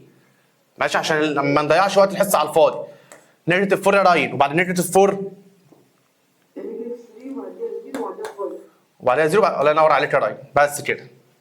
حتى لو تفتكر بص كده معايا، بص دي نيجاتيف 3 0 5 نيجاتيف 3 0 5 وده اللي كان بيحصل معانا في الترم الاولاني. ودي كنا بنسميها ذا فيرتكس لو انتوا فاكرين القصص دي. ايوه يا مستر. طب ما هو عايزها بالجراف، هو بيقول لك حلها بالجراف، هو طالب الجراف. طيب وعلى فكره لو جات لك في الامتحان هو في الاغلب هيجي لك بالرول، بس هو يعني برضه بتيجي بالجراف في الامتحانات، يعني هتلاقي امتحانات بتيجي فيها بالجراف. طيب ماشي يا مستر. وبعدين بقى ده الاكس اكس واي اكس، تبدا الاول تحط ارقام ايه؟ الاكس 1 2 3 4 5 نيجاتيف 1 نيجاتيف 2 نيجاتيف 3 نيجاتيف 4 كفايه. هنا بقى نيجاتيف 1 نيجاتيف 2 نيجاتيف 3 وهنا هتبقى 1 2 3 4. هسأل سؤال قبل ما نكمل، هو ايه اصلا الهدف من الجراف؟ الهدف من الجراف find the solution set، يعني عايزك في الاخر تقول له اس دوت اس ايكوال ايه. ده الهدف من السؤال. تمام؟ طيب هتعمل ايه يا مستر؟ هنبدا بقى نرسم، بس خليك فاهم ان الرسمه عندك انت تبقى احسن مني بكتير عشان انا ما عنديش لاينز ولا سكويرز. طيب هترسم ازاي يا مستر؟ اهو نيجاتيف 2 5 نيجاتيف 2 5. فين النيجاتيف 2 عند الاكس؟ اللي هو ده اهو، ده النيجاتيف 2. طبعا ما بحطش بوينت هنا، انا بعلم لك عليها لكن مش بحط بوينت لسه يا راي. وهطلع لحد فين؟ 5 فوق. تطلع كده يا مستر فوق. ايوه احط بوينت. طيب بعدين نيجاتيف 1 و0، نيجاتيف 1 وافضل عند الزيرو. طب وبعدين 0 ونيجاتيف 3، ادي 0 وانزل عند نيجاتيف 3. طيب ال1 والنيجاتيف 4، 1 ونيجاتيف 4، نيجاتيف 4 تحت شويه هنا في المكان ده. طيب وبعدين يا مستر، وبعدين 2 ونيجاتيف 3، 2 ونيجاتيف 3 في المكان ده كده. وبعدين 3 و0 ايوه في المكان ده، و4 و5، 4 واطلع لحد ال5. حطيت البوينتس بتاعتي، هبدا ان انا اعمل ايه؟ هوصل البوينت بايديا، وبالله عليك محدش يعملها بالمسطره، بتوصلها بايدك. طيب كلام جميل يا مستر. كده انت رسمت خلاص. انت عايز ايه من الجراف؟ عايز من الجراف اطلع حاجه اسمها سوليوشن سيت، عايز الاس دوت اس. هتطلعها ازاي يا مستر؟ بص بقى الحته اللي انت تاخد عليها الدرجه، عشان تاخد الدرجه بتاعتك كامله ركز في الحته ديت. ايه هي؟ فين الاكسات اللي انت محتاجها؟ الاكسات يا شباب اللي انت هتجيبها من الرسمه هو الانترسكشن بوينت، اللي هو الانترسكشن بوينت بتوين الكيرف اند الاكس اكسس. الكيرف اللي هو الاسود والاكس اكسس هو الاحمر اللي تحت ده. الكيرف يا عمر والاكس اكسس اللي اتقابلوا فين؟ اتقابلوا عند النيجاتيف 1 وعند ال 3. اتقابلوا فين يا مستر؟ عند النيجاتيف 1 وعند ال 3. يبقى الاجابه هنا اللي هتاخد عليها درجه اهي. السوليوشن سيت ايكوال النيجاتيف 1 وال 3. يعني يا مستر لو كنت حليت السؤال ده بالرول كان طلع معايا نيجاتيف 1 و 3؟ كان طلع معاك نيجاتيف 1 و 3. بس كده خلاص خلصت. في بس حاجه برضو اقول لك عليها عشان دي بتيجي في الامتحانات ويا رب تجيلك في الامتحانات. بص يا شباب، ساعات يجيب لك جراف مرسوم اصلا في سؤال اللي تشوز، يعني هو يجيب لك الجراف، يعمل لك جراف كده اهو، يقول لك الرقم ده مثلا 2، ويسالك يا مالك على السوليوشن سيت بس. هنا مثلا ما خليش ارسم، لا ما تخليش ترسمي، هو يجيب لك مرسومه ويسالك على السوليوشن سيت. السؤال ده يا شباب موجود عندكم في بيج 3 هتلاقي فيه 3 اسئله جراف كومبليت. الناس اللي مش معاها الكتاب انا يعني وضحت لك على البورد اهو. هو كل اللي يعمله يا ليلي ان هو هيرسم الجراف كده ويسالك على ايه؟ على السوليوشن سيت. تشوف الكيرف لمس الاكس اكسس عند مين؟ عند ال2، فتبقى الاجابه 2. خلصت خلاص. طب لو جابوا كده يا ليلي، بصي اهو جابوا كده وقال لك هنا 1 وهنا 3، يبقى السوليوشن سيت مين؟ 1 و 3. جاوبني بقى انت عمر على السؤال ده. ده سؤال حلو يا عمر. بص كده، راح عمل كيرف كده وعمل له هنا 2. تقدر يا عمر تقول لي السوليوشن سيت هنا ايكوال كام؟ برافو عليك. في طلبه كتير تتخم تقول لي يا مستر الاجابه 2، لكن عمر خد باله ان المستر بيقول ان الارقام بتجيبها من الاكس. فساعتها السوليوشن 6 هتبقى ايكوال فاي يا ملك. عرفت يا راين ليه فاي؟ عشان الكيرف ما لمس الاكس اكسس يا هيثم. كلام جميل جدا يا مستر. وبكده يا شباب يكون الحمد لله خلصنا الدرس. مطلوب منك بقى ان انت تعمل لي الورك شيت اللي معاه الكتاب هيكون صفحه طب مستر احنا خلصنا الدرس؟ اخر معلومه هقولها وهتسمع المعلومه دي هتقول لي يا مستر مش عارف اقول لك ايه والله، وانت ممكن يعني ايه يا تتضايق مني يا تفرح، والله على حسب. شايفين كل اللي احنا شرحناه في الدرس بتاع النهارده ينفع تحل بالكالكليتور عادي جدا، وتجيب الاكسات بالكالكليتور. يعني دي من ضمن المسائل اللي احنا حليناها اللي انتوا حليتوها اصلا اهو، اللي احنا بنطلع منها الاي والبي والسي، دي اصلا ينفع نحلها بالكالكليتور يا هيثم. ايه ده يا مستر؟ طب لو انا حليتها بالكالكليتور في الامتحان هاخد الدرجه كامله؟ هتاخد احلى زيرو في الدنيا، عشان اصلا القانون موجود عندك عشان تستخدمه مش عشان تحل بالكالكليتور. طب مستر معلش يعني انت ليه هتعلمني اطلع الحل بالكالكليتور؟ عشان تتاكد من حلك، سواء كنت بتحل الجبرا وتتاكد من رسمتك، سواء كنت بتحل بالجراف. يعني يا مستر انا ممكن اتاكد من حل كمان؟ والله. طيب ازاي؟ ما هو هتجيب الكالكليتور بقى، ما انت اكيد عارف الطريقه اهو. هتجيب الكالكليتور، خلي بالك هتدوس على الزر اللي هو المود، تختار رقم 5 ماشي، تختار رقم 3 ماشي يا مستر، ما دي عارفينها. هيسالك على الاي والبي والسي، طب ما انت عارف ان الاي هنا ب1 والبي هنا ب8. ده حتى الكالكليتور عشان تحل يا فريده، حتى الكالكليتور عشان تحل بتسالك على الاي والبي والسي، سبحان الله. فاروح اقول له ان الاي هنا بكام؟ ب1 والبي هنا ب8 والسي هنا ب9، وادوس ايكوال. بص الراجل بيقول لك ايه؟ x1 ايكوال الرقم المعفن ده -4 بلس 7 بلس لا -4 بلس روت 7. فبعد اذنك دوس اس دي. بص طلع ايه؟ -1.35. ده الرقم يا شباب اللي طلع معاك في الحل من شويه، مش انت لسه حل السؤال ده؟ طلع معاك الرقم ده. وبص بيقول لك ايه؟ x1 عارف ده معناه ايه؟ ان لسه في x2 اللي هي الفاليو الثانيه. يبقى الاكس الاولى يا عمر طلعت معايا بكام؟ ب -1.35. طيب الاكس الثانيه دوس ايكوال ودوس اس دي، تطلع معاك الاكس الثانيه -6.64. -6.64 دول اللي انت طلعتهم من شويه. ايه ده يا مستر يعني انا ينفع احل السؤال بالكالكليتور؟ لا ما قلتش تحل بالكالكليتور، انا قلت تتاكد بالكالكليتور، اتاكد من حلك بالكالكليتور. تمام؟ تمام. بس خلاص كده كل حاجه خلصت. هتكتب له بقى السوليوشن 6 عندك وتحط ايه؟ رقمين. سؤال فني بقى قبل ما نخلص، سؤال فني قبل ما نخلص. ليه الايكويشن ديت بيطلع فيها 2 فاليوز للاكس مش فاليو واحده؟ ها مين يجاوبنا على السؤال ده؟ برافو عليك يا ملك. ملك قال لك عشان الرول يا مستر في مره بلس ومره ماينس، فبنعمل الكالكوليتور مرتين. صح. الاجابه اللي لقيتها ملك اجابه منطقيه، لكن في اجابه ثانيه انا محتاج اسمعها. ليه الايكويشن ديت بتطلع 2 فاليوز؟ عشان ايه؟ هي طب ما هي دي لقيتها ملك، انا فاهم دماغك بس مش كده. هقول لكم علشان دي ايكويشن من السكند ديجري. دي ايكويشن من ايه يا شباب؟ من السكند ديجري، فيها اكس باور 2. فاكرين اول مساله حليناها في الحصه؟ اكس باور 2 ماينس 25 ايكوال 0. طب ما دي اصلا ما بنستخدمش فيها الرول اللي هو الجنرال رول، وبيطلع معايا 2 اكس، بيطلع معايا الاكس ب 2 فاليوز بسبب البوزيتيف والنيجاتيف. هو ده السبب العلمي والمنطقي اللي انت المفروض تقوليه، عشان الاكس هنا عليها باور 2 يعني من السكند ديجري، عشان كده بيطلع معايا كام اكس؟ اكسين 2. في طالب بقى قال لي يا مستر ثواني بقى، فعارف انت الطلبه اللي هي بتحب ايه؟ تمخمخ دي. قال لي يا مستر ثواني يا مستر، هي الايكويشن اللي انت كاتبها دي اللي احنا حلناها في الاول خالص ينفع حلها عن طريق الجنرال رول اللي احنا الرول الكبير؟ فالاجابه بتاعتي هتبقى ايه؟ ولا لا؟ حد يقدر يقول لي؟ ها؟ الطالب يعني قاعد بيمخمخ. خلاص احنا خلصنا الدرس. فانا وانا بشرح الرول كنت بقول ايه؟ بقول ان اي مساله او اي ايكويشن فيها اكس باور 2، اي ايكويشن فيها اكس باور 2 ينفع نحلها باستخدام الجنرال رول. فالطالب بعد ما فهم الدرس وخلص معايا جه بقى في السؤال ده اول سؤال او اول ايكويشن حليناها في الحصه، حليناها بالطريقه العاديه، نقلنا نيجاتيف 25 الناحيه الثانيه. قال لي مستر هو ينفع الايكويشن ديت نحلها بالجنرال رول؟ الاجابه ولا لا؟ لا. طب ليه لا؟ عشان ننفع نحلها بالطريقه العاديه صح؟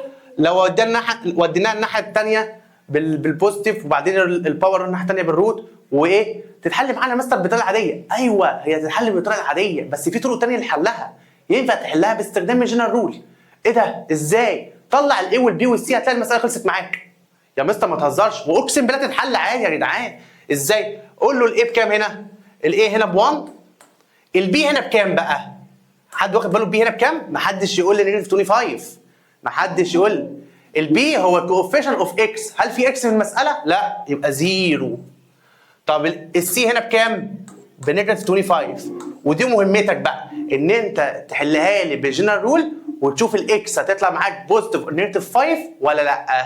اشوف حل السؤال دوت الحصه الجايه برضو ان شاء الله. يبقى من هنا يا شباب اتعلمنا ايه؟ ان الجنرال رول ده رول عبقري عبقري، بيحل لك اي مساله فيها اكس باور 2 ان 1 فاريبل، بس ما ينفعش يكون فيها حرف الاكس والواي، هي حرف الاكس بس. ليه بقى يا مستر؟ لان مثلا لو انت عندك ايكويشن شبه دي كده، اكس باور 2 ماينس واي باور 2 ايكوال 25، هتستخدم هنا الرول؟ هقول لك غلطان، ما ينفعش تستخدم الرول. طب ليه يا رايد؟ قال لك علشان هنا في اكس وواي، في 2 فاريبلز، ما ينفعش. طب وايه حلها دي يا مستر؟ ده بقى الدرس الثالث، ده الدرس الايه؟ اللي جاي ده الدرس الثالث. الدرس الثالث مجرد بس ان انا اقول لك على خطوه تعملها تلاقي نفسك بتستخدم الدرس الثاني للمره الجايه برضه، للمره الثانيه يعني. بس بكده يا شباب يكون فهمنا الدرس، فهمنا الكونسبت اللي عايز يقدمه لنا الدرس الثاني عندك في المنهج. اتمنى ان شاء الله انت تعمل الهوم ورك، والناس اللي مش معاها كتاب لسه هبعت لكم الهوم ورك. مستر ايه الحاجات اللي شفتها في الهوم ورك يعني مثلا ايه استفزتك شويه؟ الحركه دي اتكررت مع اكتر من حد، يعني ان هو عامل الجراف حلو جدا وراسم وكل حاجه وجايب التيبل، بس مش كاتب الحل اللي هياخد عليه الدرجه. يعني ايه يا مستر؟ يعني هلاقي مثلا طالب عمل ايه؟ رسم الرسمه يا عم عمر، طبعا عمر هو مش انت لوحدك بصراحه، هو في كذا حد غلط الغلطه دي. يرسم الرسمه اكس اكسس واي اكسس ويروح عامل ايه؟ الكيرف بتاعك كده اهو مثلا، وتلاقي الرقم هنا مثلا 1 والرقم هنا 3، ويرسم الرسمه وياخد بعضه ويمشي. يا ابني ازاي؟ انت المفروض اصلا تاخد درجه السؤال. طب ايه هي مثلا درجه السؤال؟ السؤال اصلا بيقول لك find the solution set. هو عايز اصلا solution set، والسوليوشن set انت بتجيبها من الجراف. طب بتجيبها ازاي يا مستر؟ هي ال1 وال3 الارقام اللي حصل عندها انترسكشن مع الكيرف والايه؟ والاكس اكسس. يعني الكيرف ده كده حصل له انترسكشن مع الاكس اكسس في ال1 وال3. الدرجه بقى اللي انت هتاخدها اهي، بص بتعمل ايه؟ تقول له سوليوشن سيت ايكوال 1 ايه و3. تمام؟ فبالله عليك يعني اللقطات دي خلي بالك منها. طيب قبل بس ما نخش برضه على الهوم ورك، انا عايز اسال حاجه كده قديمه كنت انت شبعت منها في الترم الاولاني. ايه هي؟ لو انا قلت لك عايز البوينت دي او عايز البوينت دي، طبعا انت عارف ان اي بوينت في الدنيا بتتكون من رقمين اللي هو الاكس والواي. طب مستر الاكس هنا بكام؟ الاكس هنا ب1. طب الواي علشان البوينت موجوده على الاكس اكسس معنى كده ان الواي بزيرو. فخلي بالك من التفاصيل دي. طيب هنا هو نفس القصه، عايز الاكس والواي، هنجيبها ازاي يا مستر؟ والله الاكس هنا ب3 اهي. طب الواي هنا بزيرو. طب ليه يا مستر؟ علشان البوينت اون ذا اكس اكسس موجوده على الاكس اكسس. فخلي بالك لو قلت لك انا عايزها بوينت. طب مستر انت ليه بتراجع معايا الحته ديت؟ علشان اول سؤال انت شايفه قدامك بيقول لي هنا ايه؟ ذا كيرف اوف ذا فانكشن. مديني فانكشن اهي اف اوف اكس ايكوال اكس باور 2 ماينس 5 اكس، بيقول لي حصل لها انترسكت مع مين؟ مع الاكس اكسس at the 2 points. حصل لها انترسكشن فين؟ في 2 points. على فكره كلام مقنع جدا، يعني كلام مقنع جدا. طب ازاي مثلا كلام مقنع؟ ما هي الفكره في ايه؟ في ان انت مثلا لما جيت رسمت الكيرف قطع الاكس اكسس في 2 بوينتس مثلا كده اهو، في البوينت اللي هنا مثلا والبوينت اللي هنا. هو بقى عايز ال 2 بوينتس دولت. انت علشان تجيب ال 2 بوينتس لازم الاول تجيب مين؟ تجيب السوليوشن سيت. لازم الاول تجيب السوليوشن سيت اللي هي الفاليو اوف اكس. طب مستر واحنا هنجيب السوليوشن سيت ازاي؟ والله المساله ديت من النوع الاولاني خالص في السيشن اللي شرحناه المره اللي فاتت. لو انت تفتكر ان احنا في الاول خالص في السيشن اللي فاتت شرحنا كده 3 مسائل لما قسمنا البورد كده 3 اجزاء وكتبنا هنا مساله وهنا مساله وهنا مساله. النوع ده من المساله الثانيه اللي هي فيها الكومن فاكتور. يعني مثلا هنا المفروض احل السؤال ده عن طريق مين؟ عن طريق الكومن فاكتور. طب ايه الكومن فاكتور اللي المفروض موجود في الترم ده وفي الترم ده؟ الاكس يا مستر. يبقى باخد الاكس كده كومن فاكتور اول ايكوال 0. طب عشان اعرف ايه اللي مكتوب جوه البراكت، فاكر كنا بنعمل ايه؟ بنعمل هنا ديفايدد اكس وبنعمل هنا ديفايدد اكس. يبقى لما نعمل اكس باور 2 ديفايدد اكس هيطلع لنا اكس ماينس تنزل. لما اعمل 5 اكس ديفايدد اكس الاكس تتكنسل مع الاكس فتبقى لي مين؟ فتبقى لي 5. وده معناه ان الاكس ايكوال 0 وده معناه ان الاكس ماينس 5 ايكوال 0، يعني الاكس بكام؟ الاكس عندك ب 5. كده انت جبت السوليوشن 6 اللي هي الاس دوت اس. بس هو بقى عايز ايه؟ عايزها بوينت. عارف يا عمر ده معناه ايه؟ ده معناه ان انا لما جيت رسمت الكيرف اهو، بص بقى ركز، ده معناه لما جيت رسمت الكيرف اهو، ده الاكس اكسس واي اكسس، لما رسمت الكيرف، الكيرف عمل كده اهو، عدى على الاكس بزيرو وعدى على الاكس ب5، يعني مشي كده، هنا الزيرو وهنا ال5 اهو، ده معناها يا عم عمر. ده معنى الرسمه. هو بقى عايز التو بوينتس دولت. طب خلاص يا مستر انت لسه معلمني البوينت ديت اللي هي تبقى 0 0، والبوينت ديت اللي هي مين يا عم عمر؟ اللي هي تبقى 5، وطبعا عشان هي موجوده على الاكس اكسس يبقى الواي هنا بزيرو، فتبقى الاجابه 0 0 و5 و0 اللي هي الاجابه هتبقى بي. هو هنا عمل ايه؟ خلاك تحل سؤال بالالجبرا بس تكتب الحل على هيئه بوينت، عشان هو بيسالك على البوينت. سؤال حلو يا شباب برضه. طيب مستر السؤال الثاني هنا، السؤال نفس الفكره برضه بس بيدلك بشكل مختلف، يعني بيقول لك ذا كيرف اوف كوادراتيك فانكشن but through the point 2 0، البوينت الاولى اهي، والبوينت الثانيه عند البوينت الثالثه. ايه ده يا مستر؟ ده مديني 3 بوينتس. ما اعرفش والله، هو قال لي على 3 بوينتس. طب مستر هجيب السوليوشن ازاي؟ واحده واحده وما تقلقش من حاجه. بص، مش انت لو عندك الاكس اكس واي اكس كده، فين ال 3 بوينتس اللي هو قال لك عليهم؟ والله يا مستر الاولى 2 0، يعني هيبقى في المكان ده اهو، اللي هي الاولى دي يا شباب دي. ماشي يا مستر، الاكس هنا بكام يا عم هيثم؟ هنا ب 2. طيب البوينت دي في مكانها الثانيه دي نيجاتيف 3 و0، نيجاتيف 3 يعني هنا نيجاتيف 1، هنا نيجاتيف 2، هنا نيجاتيف 3، تبقى في المكان ده. طيب الثالثه دي يا مستر بقى، الثالثه دي مكانها على الواي اكسس 0 ونيجاتيف 6، يعني نزل تحت مكانها هنا. البوينت ديت ما تلزمنيش باي حاجه يا فريده. طب اللي هي مثلا ما تلزمكش، مش محتاجها. انا عايز البوينتس اللي موجوده على مين؟ على الاكس اكسس. يعني هو عايز يقول لك الكيرف لما ترسمه هيكون عامل كده. بس كده، دي فكرتها. انت ما يهمكش اصلا البوينت بتاعت الواي اكسس خالص، انت يهمك الارقام اللي موجوده على الاكس اكسس دي. فتبقى الاجابه نيجاتيف 3 و2، نيجاتيف 3 و2 اللي هي الاجابه سي. يعني يا مستر هو مديني البوينت ديت رخامه؟ مديها لك رخامه، انت مش محتاجها في اي حاجه اصلا. انت عايز البوينت اللي هي موجوده على مين؟ على الاكس اكس، عشان تجيب منها الاكسات، عشان هو بيسالك بص على ايه؟ على السوليوشن سيت. برضه سؤال محتاج منك ان انت كنت تبقى فاهم الجراف كويس، تعرف ترسم. طيب هل يا مستر في اسئله ثانيه؟ السؤال ده برضه، السؤال ده تافه، السؤال ده تافه، بس انت ممكن تكون شفته لاول مره اتخضيت. هو هنا بيقول لك ايه؟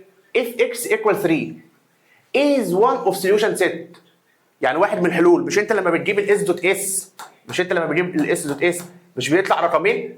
صح ولا لا؟ يا مستر بيطلع رقمين. هو بيقول لك ان 3 ده واحد منهم. يعني عايز يقول لك ايه في الاخر؟ ان الاكس ايكوال 3. هو قايلها لك اصلا فوق، يعني هو كمان قايلها لك فوق، بيقول لك الاكس ايكوال 3. طيب راح كتب ايه هنا بقى؟ كتب الايكويشن اللي عندك اكس باور 2 ماينس اي اكس ماينس 6 ايكوال 0. في هنا النون اسمه الايه، وبيسالك الايه ايكوال كام. حد فيكم عنده افكار يشاركني فيها، يقول لي يا مستر ممكن نعمل ايه في السؤال عشان نوصل للايه؟ حد عنده افكار ولا اختار حد يتكلم؟ بس لو احنا نعوض. برافو عليك، احنا هنعوض بكام يا عم عمر؟ هنعوض مكان الاكس بكام؟ ب 3 بس، خلاص دي فكرتها. يعني مستر هشيل كل اكس واحط مكانها 3، اكس باور 2 هتبقى 3 باور 2 ماينس a تايمز 3، حطيت مكان الاكس دي لاين كام؟ 3 ماينس 6 ايكوال 0. بس خلاص يا مستر المساله خلصت. محتاجه بس تعمل سمبليفاي بس مش اكتر. طب نعمل سمبليفاي ازاي؟ 3 باور 2 ب 9 ماينس 3 تايمز ايه؟ ب 3a ماينس 6 ايكوال 0. طبعا انت ممكن تعمل سمبليفاي بين النمبرز اللي هي مين؟ اللي هي ال 9 والنيجاتيف 6، لكن ما حدش يقول يا مستر 9 ماينس 3 ماينس 6، ال 3 دي تبع الايه، فما ينفعش نعملها سمبليفاي مع النمبرز. فهقول له 9 ماينس 6 يبقى نيجاتيف 3 ايه زي ما هي اهي، و9 ماينس 6 ماينس 3 ايكوال كام؟ ايكوال 0. قبل ما اكمل، في حد فيكم عطلان في الخطوه ديت؟ اي حد يا شباب عنده اي سؤال في اي خطوه ارجوك وقفني، قول لي يا مستر الحته دي انا مش فاهمها، انا معاك والله. طيب تمام، هتعمل ايه؟ سولف ايكويشن عادي جدا، وادي دي الناحيه الثانيه بعكس الساين، نيجاتيف 3a ايكوال بوزيتيف 3. النيجاتيف 3 هتوديها الناحيه الثانيه بالديفايدد، تبقى الاي ايكوال 3 اوفر نيجاتيف 3، تطلع معاك الاي بكام؟ بنيجاتيف 1. بس خلصت المساله. سؤال تافه، سؤال تافه. طب مستر ده ليه علاقه ببريك 3؟ ملوش علاقه ببريك 3.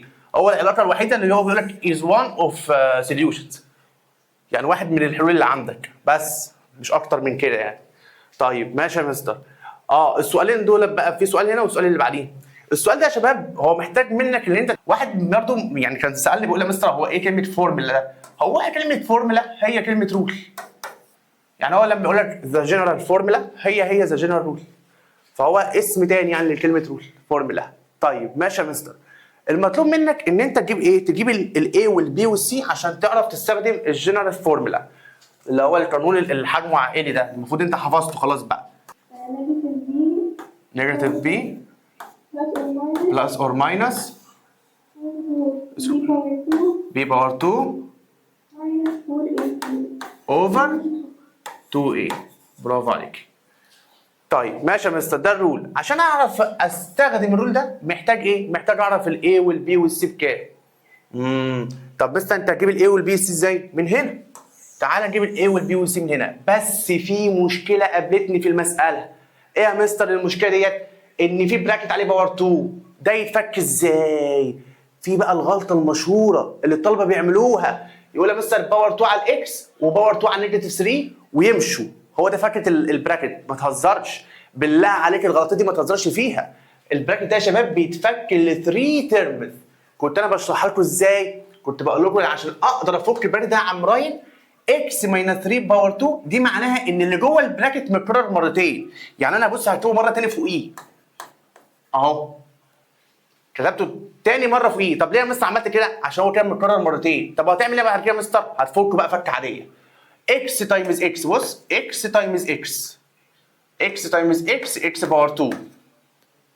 طب وبعدين نيجاتيف 3 تايمز نيجاتيف 3 اهو، كنا بنعملها تبقى بوزيتيف 9.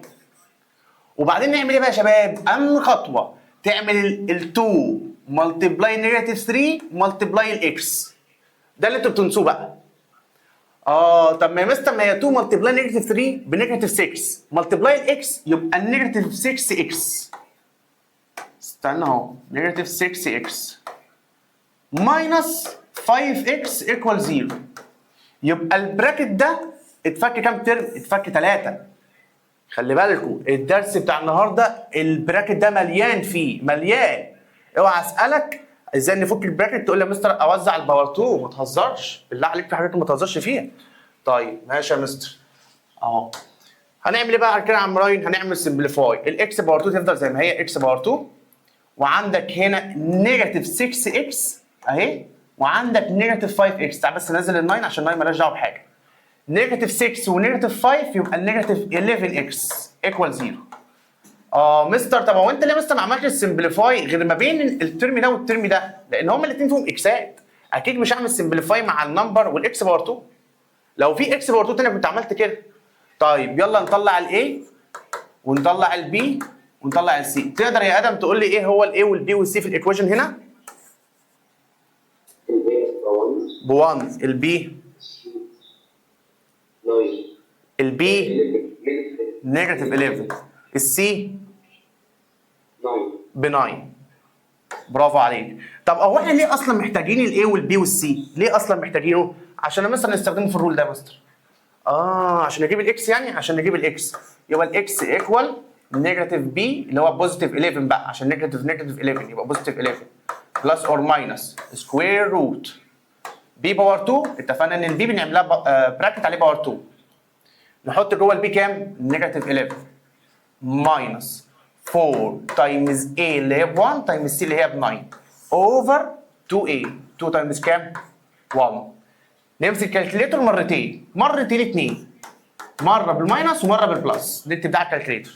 ايا كان بقى الارقام اللي هتطلع ايه هتستخدمه بالكالكليتور. ده بيقول لك بعد ما تجيب الاكسات اعمل approximating the result to the insertions. لا الحته المهمه، استنوا يا شباب تعالوا نجيب الاكسات بقى اهو. انا راح استخدم الكالكليتور بتاعتي وانت كمان استخدم الكالكليتور بتاعتك. 11 بلس سكوير روت نيجاتيف 11 باور 2 ماينس 4 تايمز 1 تايمز 9. لا تايمز 9 امسح عليه، انزل تحت 2 تايمز 1 دوس ايكوال. طلع الرقم الاولاني. بص بقى اللي طلع ايه؟ 10.109. هو بقى عايز ايه؟ عايز الريزلت يكون ابروكسيميتلي 10، يعني يكون في رقم واحد بعد البوينت، رقم واحد بعد البوينت. طب مستر ايه الرقم اللي بعد البوينت على طول؟ ال1. فتبقى الاجابه يا مستر خلاص تبقى 10.1. هي صح، بس خلي بالك لو كان بعد ال1 اللي هو اللي بعد البوينت في رقم سترونج، هو اللي بعد ال1 هنا 0، فده رقم مش سترونج. عارف لو كان سترونج اللي هي الارقام اللي هي 5 6 7 8 9 كان هيخلي ال1 2. يعني مثلا انا بقول مثلا لو كان كده 10.9 مثلا 5 وهو عايز 10، يعني هو عايز رقم واحد بعد البوينت، يبقى 10 بوينت. انا عايز اكتب رقم واحد، المفروض الرقم اللي بعد البوينت كام؟ 1. بس علشان ال5 دي سترونج فبتزود على ال1 1 تبقى 2. بس المساله اللي احنا بنحلها ما كانش بعد ال1 اي رقم سترونج، ده زيرو، ده الزيرو ده رقم ويك يعني عادي.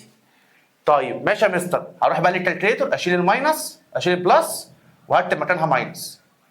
شيل البلس واكتب مكانها ماينس ودوس ايكوال ودوس اس دي.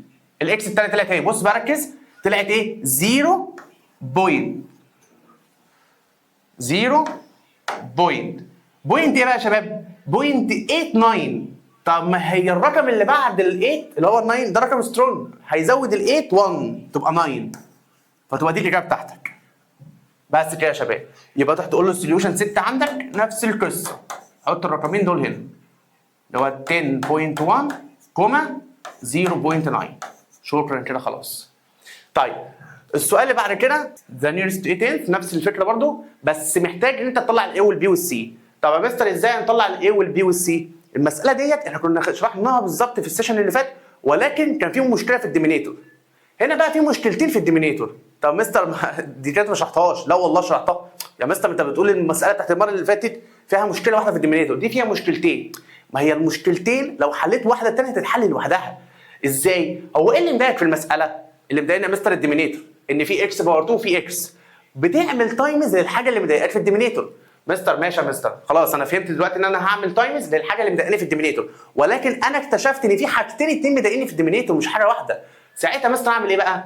طب ايه هما الحاجتين؟ الاكس باور 2 والاكس بتعمل تايمز للكبير عشان الكبير هيضيع الايه؟ الصغير. يعني يا مستر انت عايز تقول ان انا هعمل تايمز للاكس باور 2؟ ايوه الحته دي مهمه.